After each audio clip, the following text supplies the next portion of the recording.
One of the greatest mysteries of mankind is where did we come from? Scientists and philosophers alike have pondered this elusive question and put forth many explanations. But in truth, no one really knows. Good evening. I'm Charlton Heston.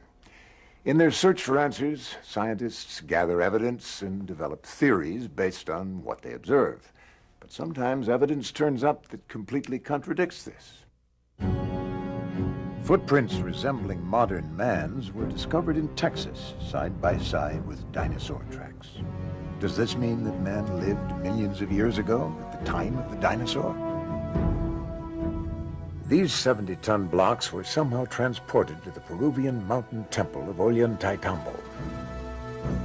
The only source of this red granite is 5 miles away on the peak of another mountain. Ancient maps have been discovered which correctly depict the continent of Antarctica centuries before it was discovered by Europeans. Some claim this is evidence of a technologically advanced culture that existed before recorded history began. Tonight we'll examine these and other controversial findings to see if what we're being taught about the origins of man is supported by the evidence. We'll meet a new breed of scientific investigators who claim that the history of man on this planet may be radically different than what is accepted today. Before the 19th century, Western man looked to the Bible for an explanation of his origins. In the story of Genesis, God created man from the dust of the earth 6,000 years ago.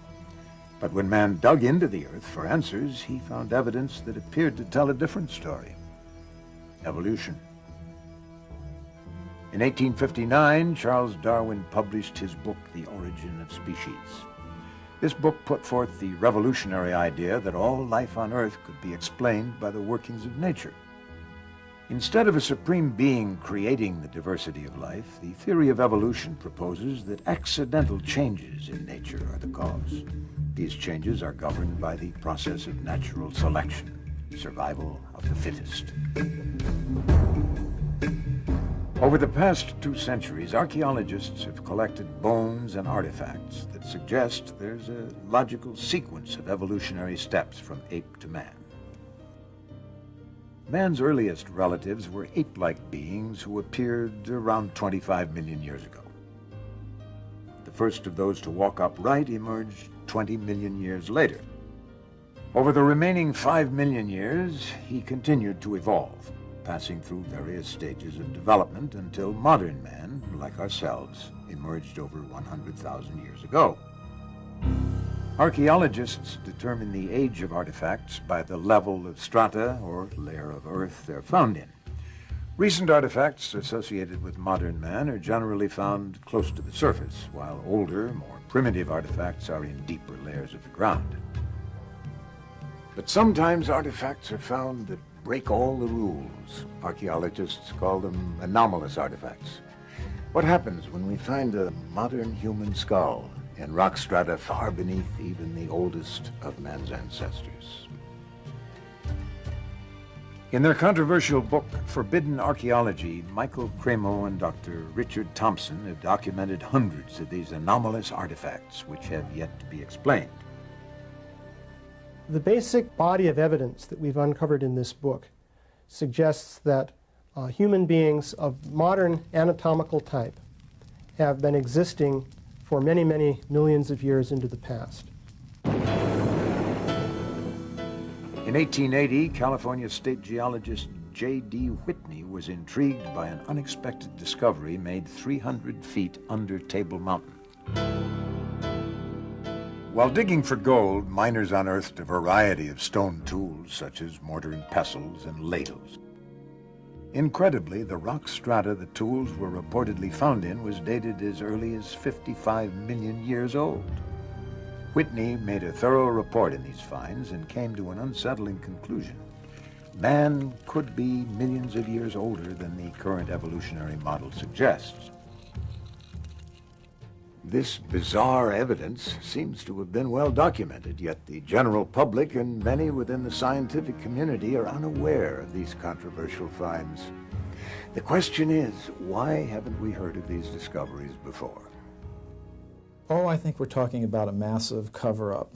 As I said, over the past 150 years, these archaeologists and anthropologists have covered up as much evidence as they've dug up, literally. Basically what you find is something we call a knowledge filter. This is a fundamental feature of science. It's also a fundamental feature of human nature. People tend to filter out things that don't fit, that don't make sense in terms of their paradigm or their way of thinking.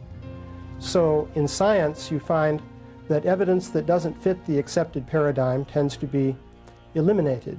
It's not taught, it's not discussed, and people who are educated in scientific teachings generally don't even learn about it. Conventional theory states that modern man originated in southern Africa around 100,000 years ago. From there, he migrated north into Europe and southern Asia, continued through Asia, and crossed the Bering Strait into the New World around 30,000 years ago. He then came down through North America and finally arrived in South America around 15,000 years ago. Yet numerous artifacts have been found across North and South America that are so old they threaten to completely overturn this theory. According to geologist Virginia Steen McIntyre, she was silenced at the height of her career because of her determination to report the facts. In the summer of 1966, a collection of stone tools, including this leaf-shaped spear point, was uncovered at Hueyatlico, Mexico. To find out exactly how old the spear points were, a team of experts from the United States Geological Survey was called in to date them. When we first began to work on the Hueyatlaco site, we thought we had an old site. This was back in '66, and we thought it was perhaps 20,000 years old, and at that time that was considered a very old age for the site. We did what they call radiometric dates, which gives an actual date range, and we used two different methods to do that. One was using uranium atoms, another one was using little zircon crystals. When we finally got the dates and all the different methods we used to date it, it came out to be 250,000 years old. To tell you the truth, I would have been happy with a 20,000-year-old date. It would have made my career. It was very old for the time, but it wasn't so old that it was that controversial. People can take 20,000-year steps. They can't take steps that are over 200,000 years at one time. And I was rather naive. I thought, okay, we've got something big here, but I'm just going to stick with the date. We've got the information, we got the facts, let's get the facts out and go on from there. And I didn't realize it was going to ruin my whole career. According to Dr. McIntyre, because she stuck to the facts, all of her professional opportunities were closed off. She's not worked in her chosen field since. The site was closed and permission for further investigation was denied forever. It's not necessarily a deliberate conspiracy in the sense of some people getting together in a smoke-filled room and saying, we're going to deceive people. It's something that happens automatically within the scientific community. So when a given piece of evidence disagrees with the predominant theory, then automatically people won't talk about it, they won't report it, and that means that science fails to progress in the way that one would hope.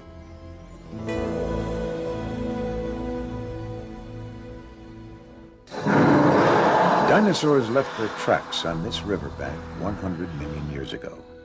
Did humans walk here at the same time?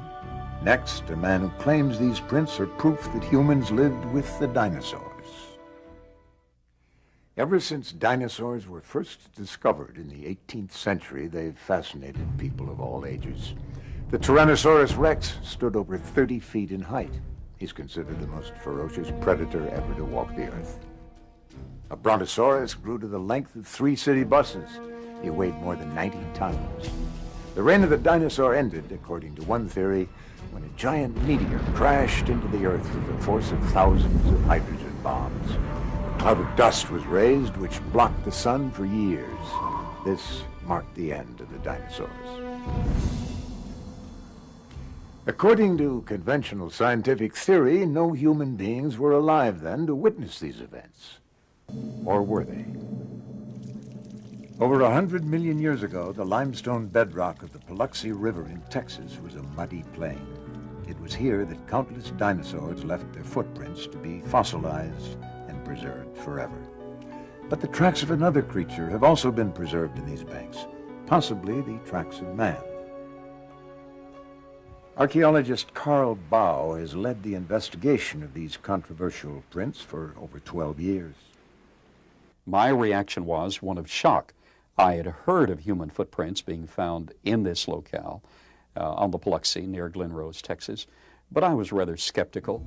And here, after removing actual rock layers, the team and I excavated a series of dinosaur footprints. And 18.5 inches from one of those dinosaur footprints, we excavated a 16-inch human footprint. We excavated 12 footprints in a series.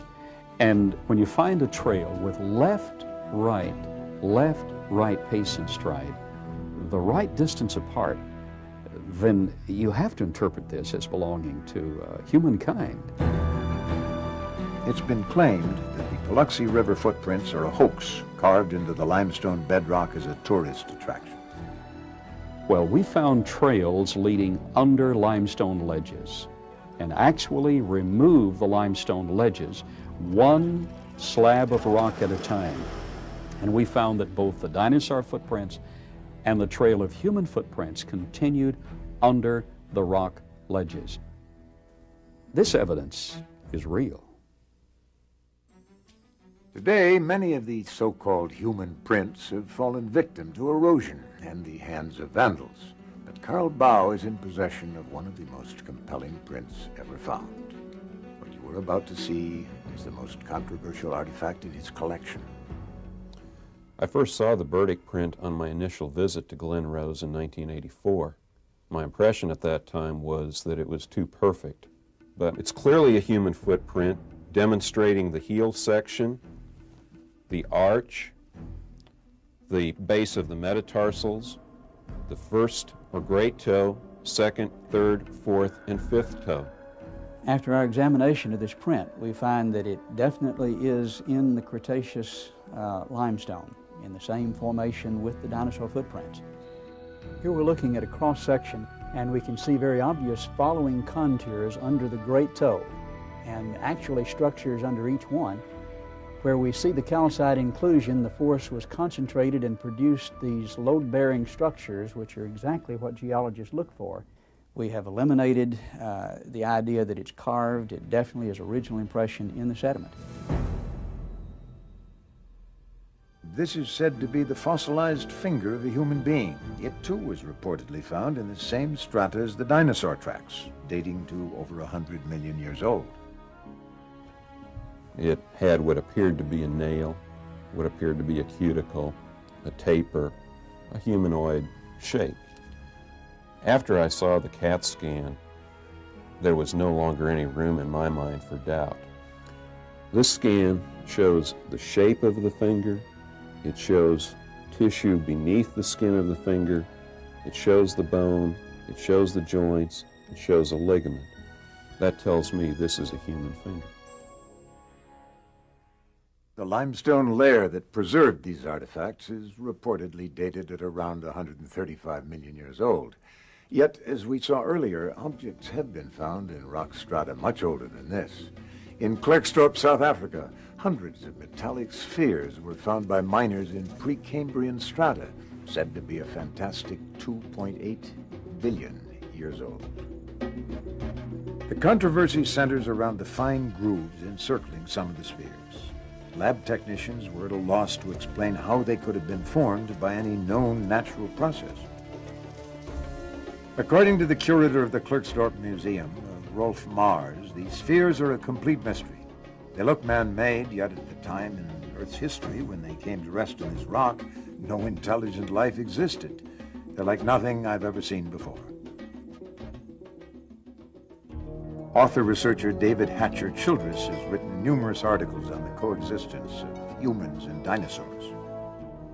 I think that one of the solutions to the paradox of dinosaurs and people together and the vast discrepancy in time the whole timeline of millions of years versus only thousands of years can be explained in a cataclysmically geological view of the past, where rather than geological events taking place over millions of years, they take place more quickly, and what is 1,000,000 years on a geological time scale is in fact only, say, 1,000 years.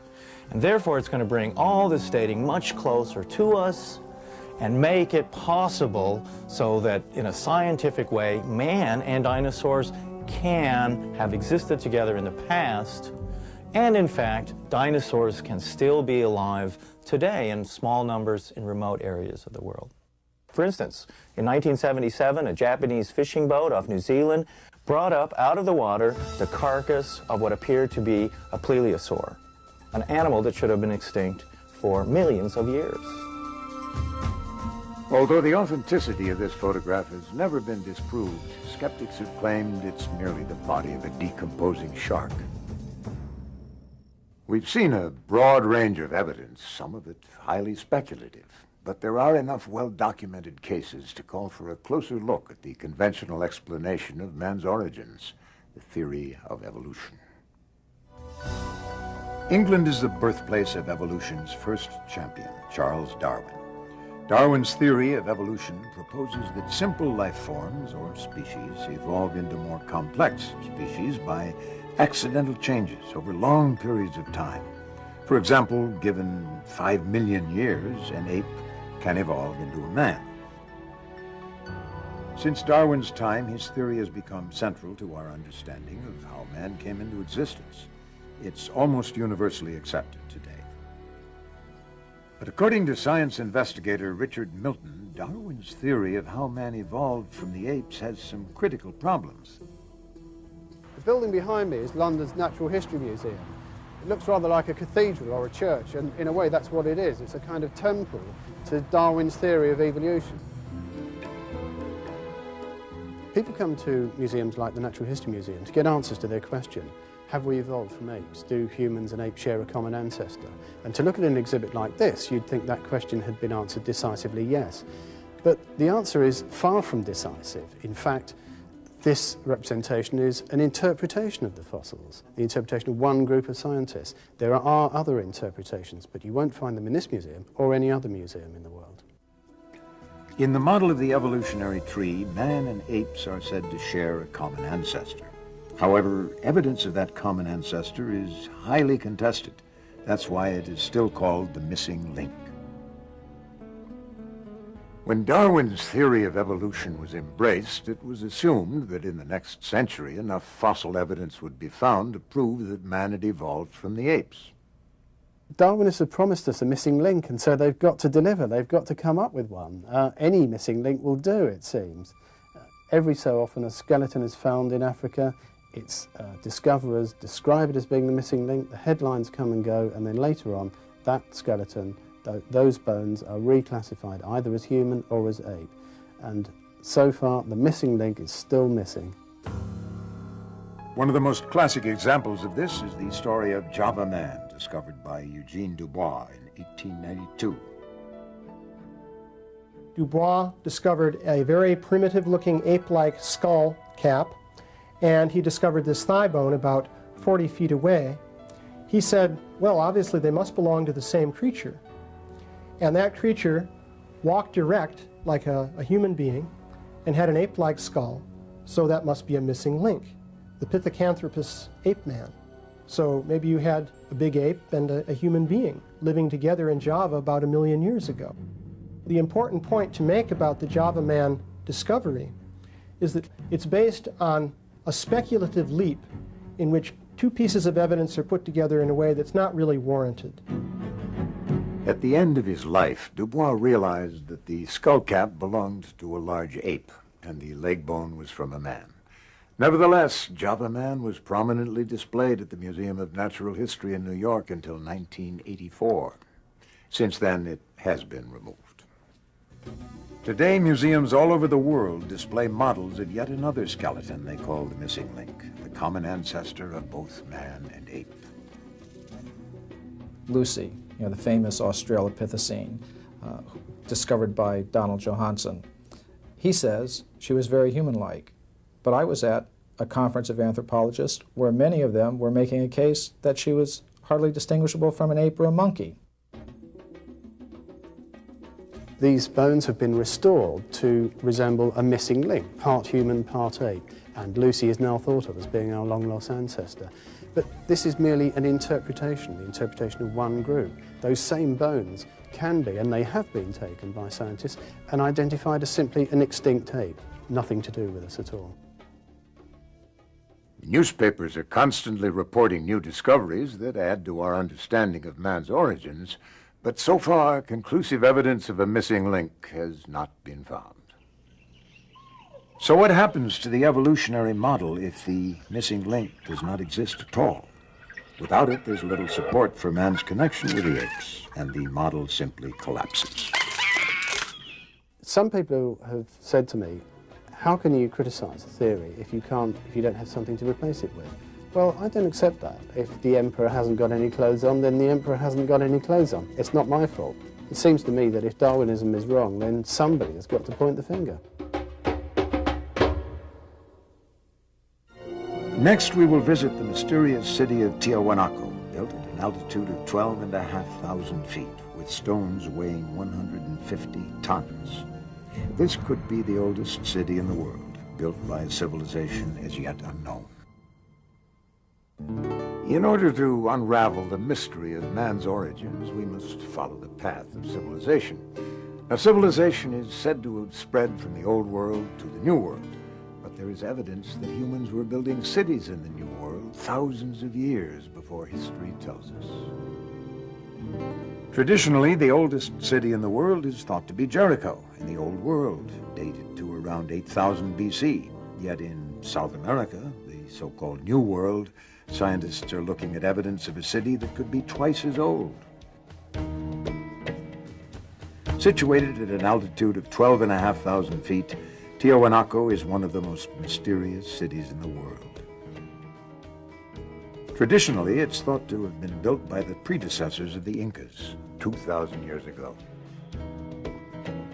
However, around the turn of the century, Bolivian scholar Arthur Poznański began a 50-year study of the ruins of Tiahuanaco. Using the science of astronomy, Poznański came to an amazing conclusion.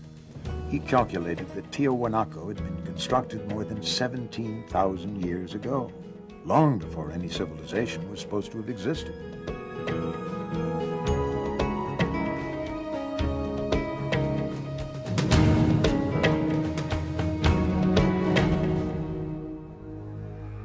Poznański called this fabulous city the cradle of civilization. Even though the accuracy of Poznański's measurements were confirmed by engineers, his conclusions about the age of Tiahuanaco have never been accepted. Neil Steedy, a Mesoamerican archaeologist, decided to reopen this controversial investigation. I met with Dr. Oswaldo Rivera, who is head of Bolivian archaeology. The doctor, though he disagrees with Poznański's findings, was more than willing to help in every way possible so that we could retrace Poznański's steps. Neil visited Dr. Rivera's newest excavation site, the Acapana Pyramid. Today it's mostly in ruins, but the base is miraculously preserved and still testifies to the advanced capability of its builders. The facing stones of this site are perfectly set with no mortar. We took a needle, and that needle we tried to insert at every point along the joint, and the needle couldn't be inserted. A perfect cut. One of the most baffling questions for Poznański was why they built Tiahuanaco with such precision. This, he felt, was an important clue to the age of the structure.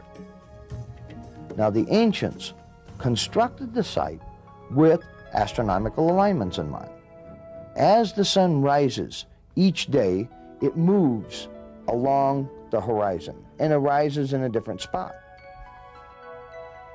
To measure this movement, they built the temple itself as a giant clock to tell them how the progression of the sun was proceeding. And we can use those same astronomical alignments to date the site. Poznański observed that on the first day of spring, the sun rose exactly in the center of the temple, through the archway. Based on the layout of the temple, he deduced that on the first days of winter and summer, the sun should rise directly over each of the huge cornerstones. But he found this was not the case. The position of the sun was for some reason slightly outside of the corner markers. He wondered what that reason was. In Tiahuanaco, and in the other ancient sites surrounding it, the architecture is perfectly aligned to the cardinal points. The buildings are deliberately oriented to the cardinal points. But if we measure each building precisely, we will find errors. I believe these are simple errors of construction, not at all related to the date of construction. After observing the perfection with which this site is built, with 100-ton stones, to suggest that such things as the solstice markers are misaligned, I find incredible. No, I think the solstice markers were probably very precisely located, as everything else in the site. And in fact, this is the very argument that Poznański used to calculate the antiquity of the site. By measuring the angle of the cornerstones and comparing that angle to today's sunrise position, Poznański was able to calculate that Tiahuanaco was built 17,000 years ago. At that time, the tilt of the Earth's axis was slightly different than it is today.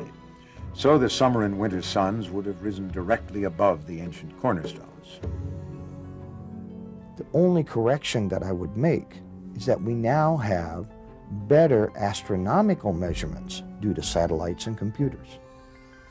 And I would suspect the date would be more like 12,000 years ago.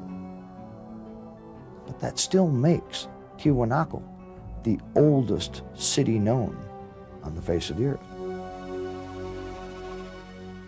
In his Chronicles of Peru, written in the 1600s, Garcia de la Vega wrote that when the Spanish first arrived in South America, they asked the Incas who built this incredible city of Tiahuanaco. Did you build it? The Incas said, no. In fact, they laughed at the idea. They said, we had nothing to do with it. This was built thousands of years before our time.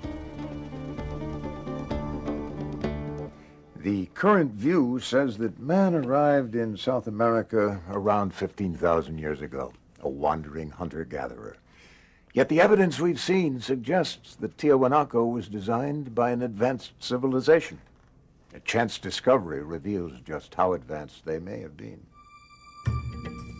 While restoring the ancient temple of Pumapunka, Dr. Rivera and his team discovered a long-lost secret of the ancient builders. They found a strange depression between two blocks of stone.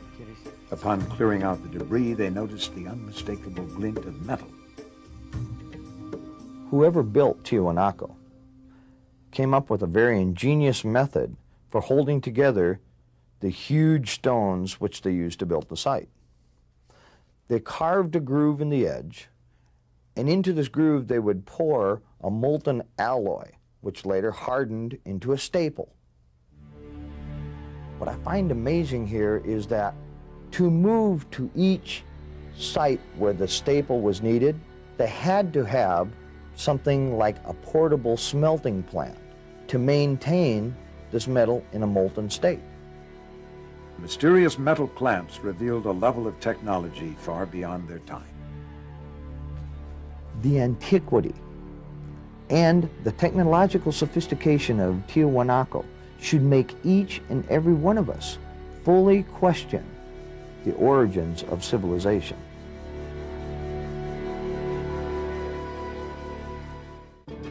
Where did the ancient Tiahuanacans learn this complex process? The answer may lie halfway around the world at one of man's most mysterious monuments, the Great Sphinx of Egypt.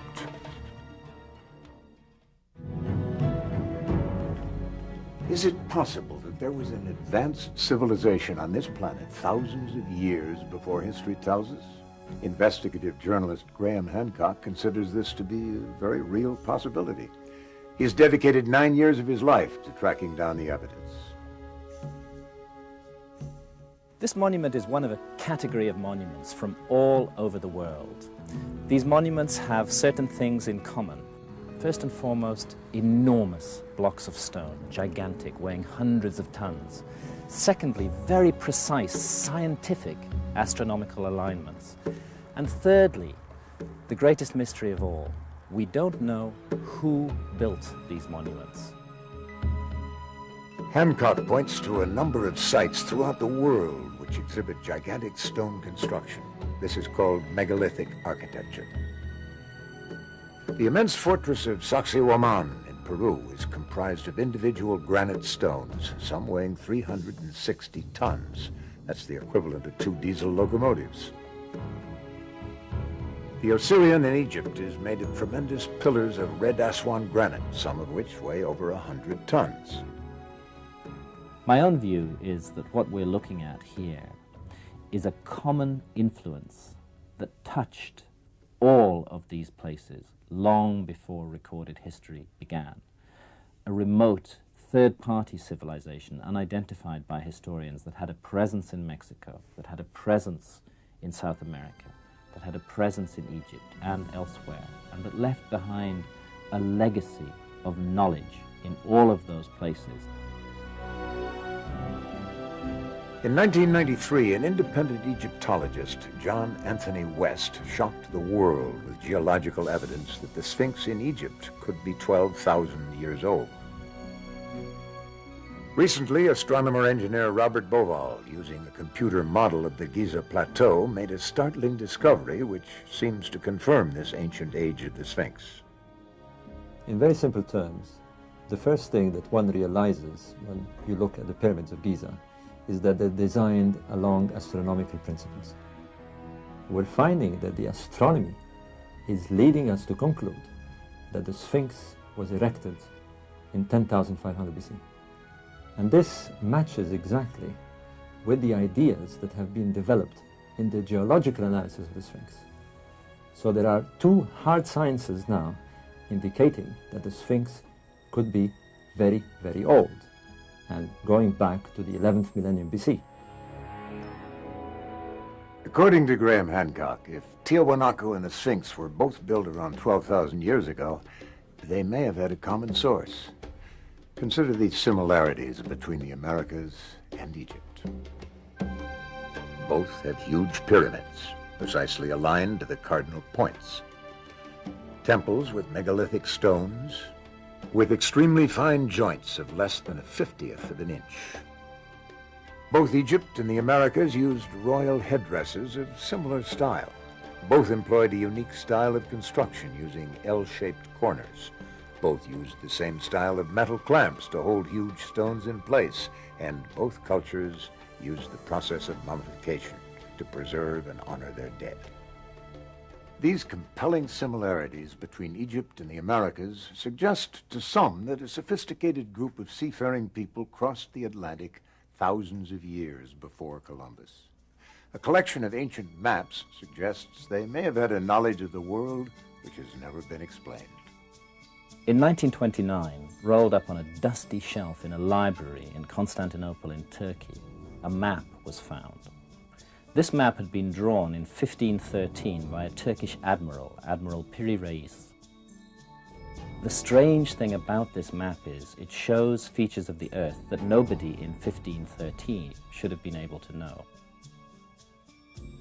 Before the 18th century, sailors ran the risk of crashing their ships onto rocky coastlines because they lacked one thing, the ability to calculate longitude. For that, you need an extremely accurate clock. It wasn't until 1790 that the first accurate marine timepiece was invented, and sailors could pinpoint their position on the seas. Yet 250 years before this clock was made, Piri Reis had drawn a map which showed the coastlines of Africa and South America within half a degree of longitude. And as Piri Reis himself told us, that knowledge was not his knowledge. It was knowledge that he'd borrowed and copied from earlier maps. And he stated on the map that it was based on more than 20 source maps and that some of these maps went back to the time of Alexander the Great, or even earlier, in other words, to before the time of Christ.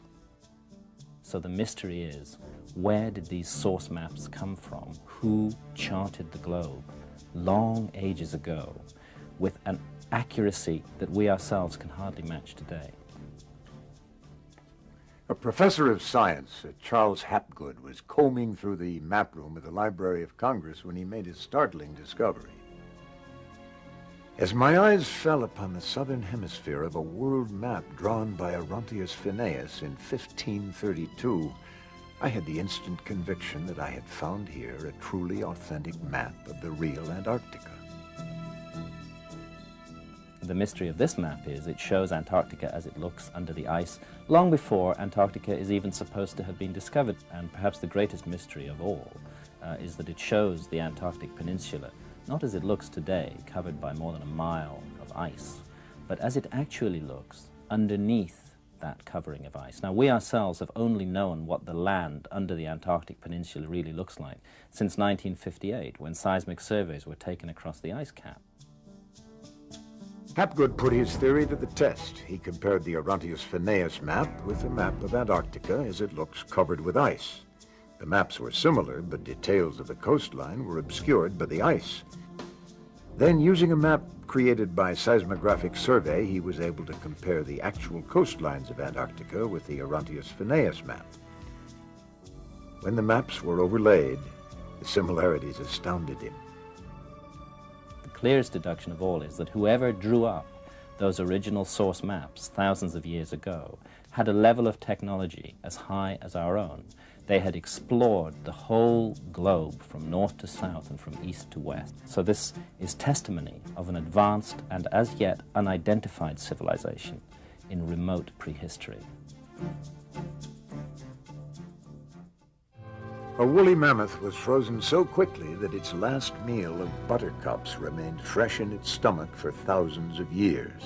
This sudden drop in temperature may be a clue to the disappearance of the unidentified civilization Plato called Atlantis.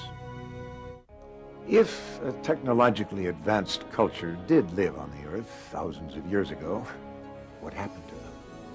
The Greek philosopher Plato described an advanced civilization whose legend was preserved by Egyptian priests.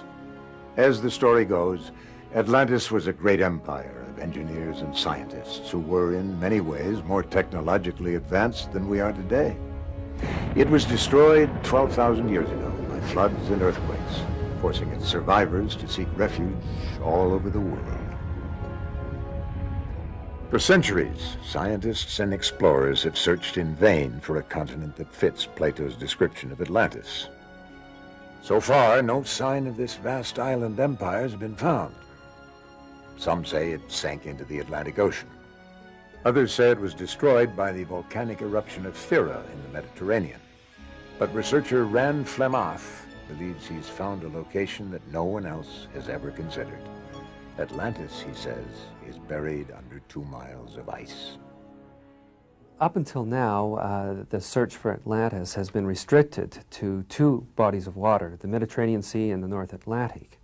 But Atlantis is said to have been in the real ocean.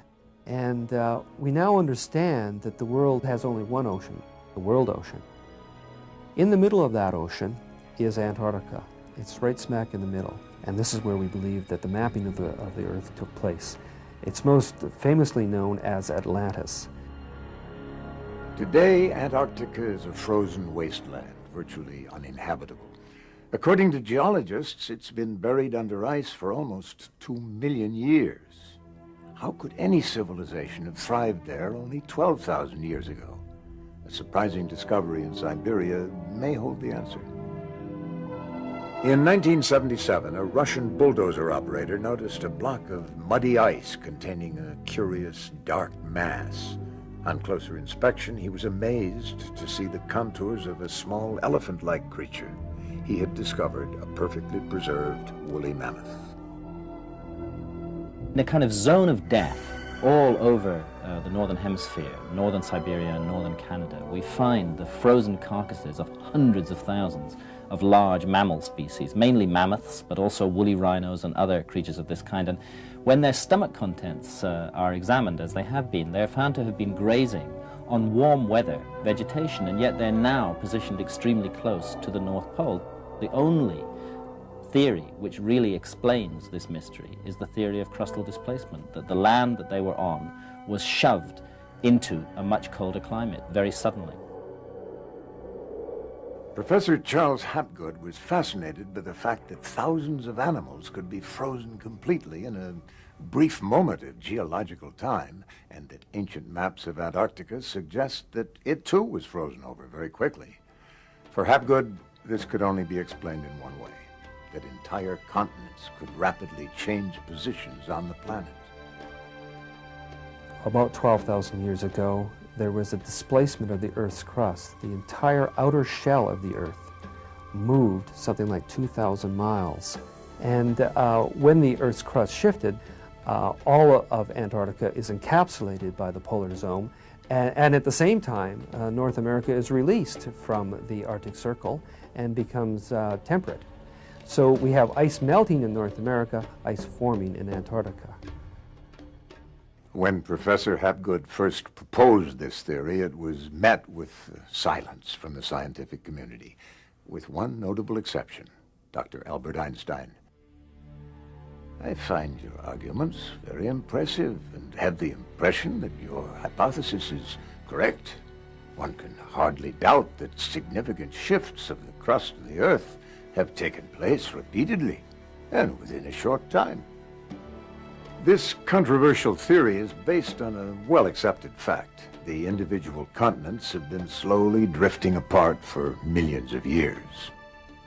This is possible because the outer crust of the Earth floats upon a semi-liquid layer. Hapgood's theory of crustal displacement takes this principle one step further.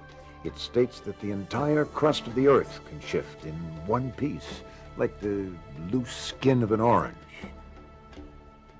Hapgood documented 3 Earth crust displacements in the last 100,000 years. We believe that they happen every 41,000 years. The last one happened 11,500 years ago, so we're not due for another Earth crust displacement for 29,500 years. According to Hapgood's theory, this cataclysmic shift is caused by an imbalance of ice on the polar caps. Over time, ice builds up at the poles, reaching as much as 2 miles in thickness. The tremendous weight of the ice causes an imbalance on the globe. The ice shifts, dragging the outer crust and the continents in one piece to new positions. The polar caps are now in a warmer climate where they begin to melt, while temperate lands are in the polar regions where they freeze and build up ice. If Hapgood's theory is possible and land masses can suddenly shift 2,000 miles, it might explain how an entire continent and its people could have been lost to history. I am convinced by the evidence that we are a species with amnesia. We have forgotten something of great importance from our own past. When we recover it, we'll realize for a start that our civilization isn't the apex of creation. It isn't the pinnacle towards which everything has been building throughout all of geological time. Rather, it's part of an up and down, a flow, that it's possible for a civilization to reach a very high level of advancement and be wiped out.